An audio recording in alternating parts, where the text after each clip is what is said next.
Senators, we have Senate Bill 1090 with Senator Galloway. Senator Galloway, welcome to our committee. Please state your name for the record and tell us about Senate Bill 1090. Thank you, Chairman and Committee. My name is Cody Galloway. I represent District 15 in West Boise. Today I bring Senate Bill 1090. This legislation came from a constituent in my neighborhood, and I'd like her to share her story before I tell you about the bill.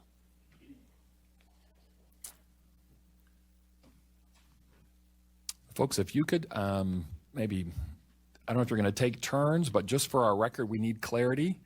Just you. Okay. So, ma'am, if you could state your name for the record, let me reset the clock here. And then if you could also keep your comments to 3 minutes, please. Natalie Baum. Go ahead, Ms. Baum. Okay.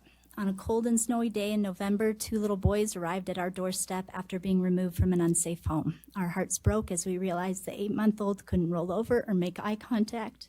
And the 2.5-year-old was nonverbal, showed signs of abuse, and was afraid of nearly everything and everyone.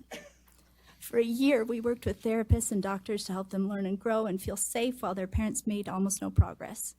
Eventually, parole violations sent them back to prison. After 16 months, the judge ordered termination of parental rights, and we were chosen to adopt. We became foster parents to help reunite families.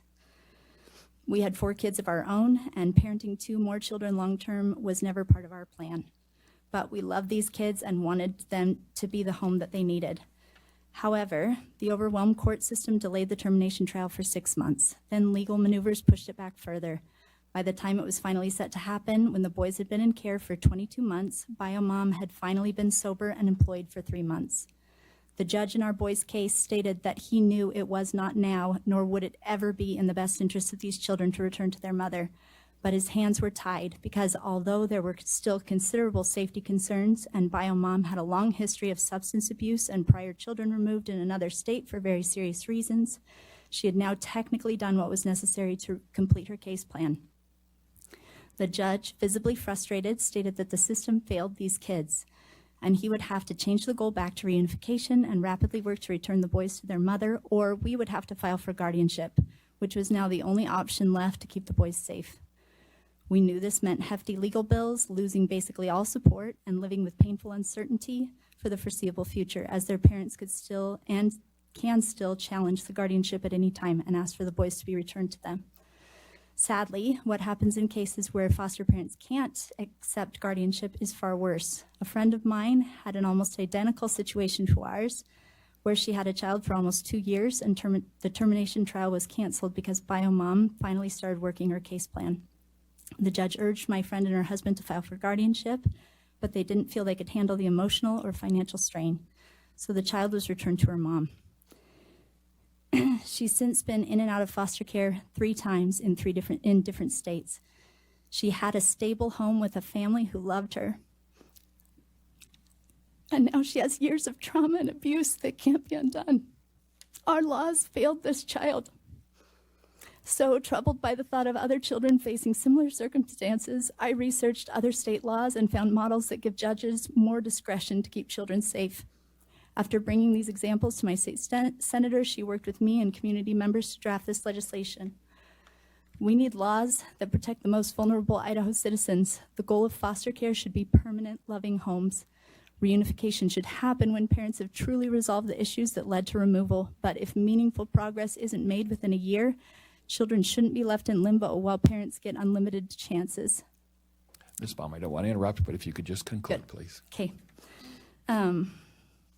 Okay. Over 4 years after their removal, our boys, who spent the vast majority of their life with us, don't remember living with their biological parents, but their trauma remains. Our 5-year-old's greatest fear is being taken from his family. He ruminates on it constantly, and I can't promise him it won't happen because the law failed to give him the real permanency he deserves, as it has with so many Idaho children. Thank you, Ms. Baum.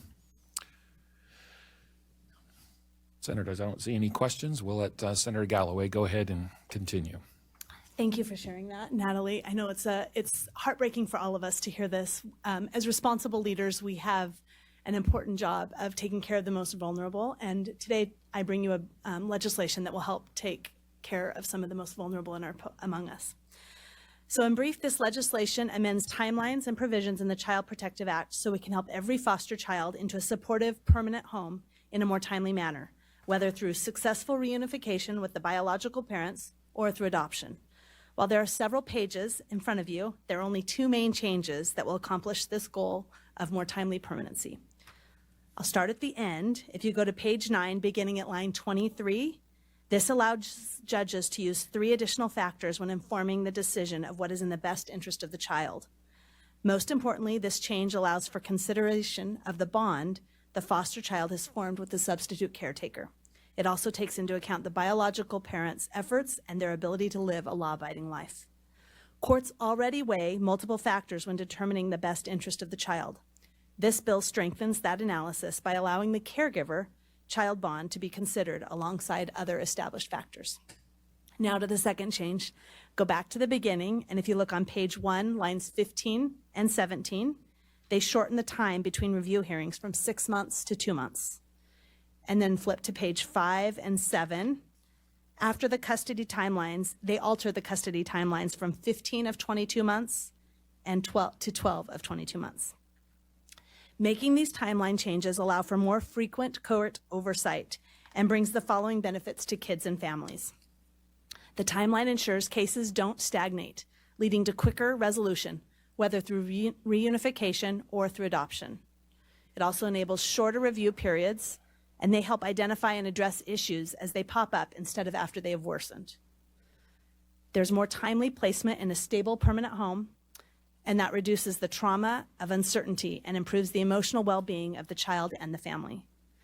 The final benefit is that cases are settled in a more timely manner, which saves the state of Idaho money in the foster care payments, court costs, etc.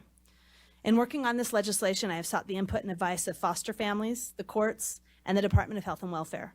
I'm happy to answer any questions, and Mr. Jared Larson from DHW is also here and available to testify. Thank you, Senator Galloway. Appreciate the presentation, and the Bombs appreciate you being here with us and telling your story. And also appreciate you, Senator, working with the department on this.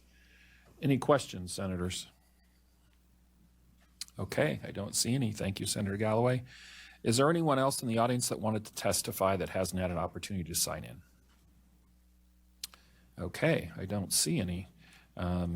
Senator Galloway, I don't know if you have any concluding remarks. I usually don't rebut myself when I'm presenting a bill, but it's up to you. I'll take that as good advice. Thank you for your time. You're welcome. Senators, then I'd open the committee for a motion. Senator Shippey. Thank you, Mr. Chairman. Just a comment, quick comment, and then a motion. Go ahead, Senator. So as a foster care provider myself, this is something that our family actually went through with some long-term placements that eventually went back to family. And when the decision was made, it was pretty rough on my wife, especially because one of the kids had spent a considerable amount of months longer with us than with his own bio mom, and so it was pretty rough. And this wasn't a consideration when the decision was made. I don't know if the outcome would have been different if the laws were different, but just I know this is a problem, and I appreciate this legislation a lot, and so I'll definitely be definitely very supportive of this. And so with that, I move that we send Senate Bill 1090 to the Senate floor with a due pass recommendation. I have a motion from Senator Shippey, and was that Senator Kaiser? Second from Senator Kaiser. Any discussion on the motion, Senators? Hearing none, all in favor indicate by saying aye. Aye. Any opposed? All right, motion carries, and Senate Bill 1090 will be sent to the floor with a due pass recommendation.